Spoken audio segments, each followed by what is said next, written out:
दोस्तों, हमारे भारत में ही नहीं बल्कि देश विदेश में भी हिंदुओं के बहुत सारे पवित्र मंदिर और तीर्थ स्थल मौजूद हैं। इन मंदिरों में हजारों श्रद्धालुओं का रोज आना जाना लगा रहता है। लेकिन आपकी जानकारी के लिए बता दें कि हमारे हिंदू मंदिरों में से कुछ ऐसे भी मंदिर हैं जहां पर गैर हिंदुओं का जाना वर्जित है, जैसे उत्तराखंड में स्थित बद्रीनाथ धाम और काशी का विश्वनाथ मंदिर। ऐसे ही मुस्लिमों का सबसे पवित्र तीर्थ स्थल सऊदी अरब में स्थित है, जहां गैर मुस्लिम का जाना वर्जित है। सऊदी अरब में रहने वाले मुस्लिमों का मानना है कि गैर मुस्लिम मक्का में कदम रखता है तो स्थल का पवित्रता खंडित हो जाती है। हिंदू धर्म गुरुओं की माने तो काबा में स्थित पत्थर एक शिवलिंग है, जिसे मुस्लिमों ने कैद कर रखा है और उसी शिवलिंग को आज़ाद कराने के लिए भगवान विष्णु का 10वां अवतार कलयुग के अंत में पृथ्वी पर अवतरित होंगे और वह मक्का मदीना जाकर काबा को मक्केश्वर धाम के नाम से स्थापित करेंगे। आपकी जानकारी के लिए बता दें कि इस्लाम के मुताबिक हर मुसलमान को अपने जीवन में एक बार मक्का मदीना का दर्शन जरूर करना चाहिए, क्योंकि इसके बिना उनका कर्तव्य अधूरा रह जाता है। भविष्य पुराण के अनुसार शुक्राचार्य दैत्यों के गुरु माने जाते हैं। दैत्यों और देवताओं के बीच हमेशा संघर्ष बना रहता था, क्योंकि देवताओं ने अमृत पान किया था, जिसके कारण शुक्राचार्य जी हमेशा दैत्यों को लेकर चिंतित रहते थे।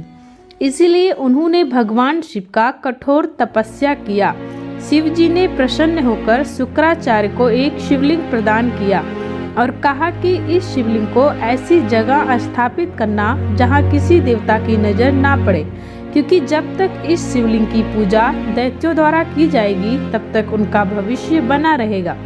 परंतु याद रहे, अगर कोई देवता या विष्णु अवतार इस शिवलिंग पर आकर जल चढ़ा देगा, उस दिन सभी दैत्यों का अंत अवश्य होगा।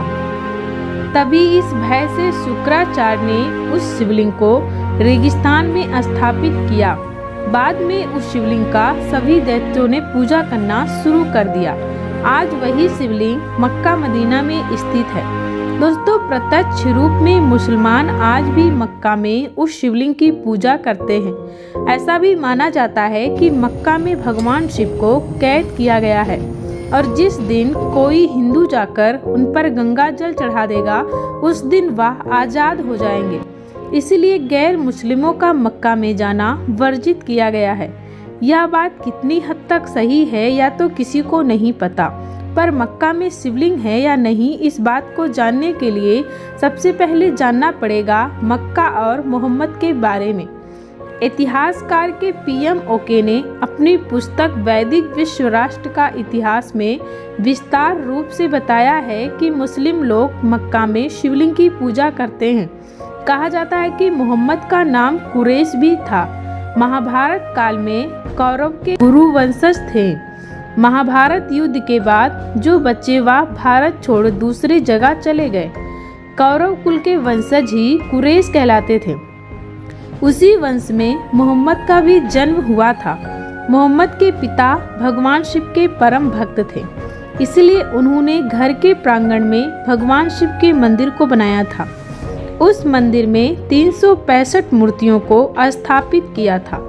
पुस्तक के मुताबिक मोहम्मद का मानना था कि सभी भगवान एक होते हैं, इसलिए उसने सभी मूर्तियों को तोड़ दिया था और एक शिवलिंग को सुरक्षित रखा। परंतु सभी मूर्तियों को तोड़ने पर उस शिवलिंग को भी थोड़ा सा नुकसान हुआ, जिसके कारण उसे चांदी के बने योनि नुमा आकार में मढ़वा दिया गया, जिसे आज मक्केश्वर शिवलिंग कहा जाता है।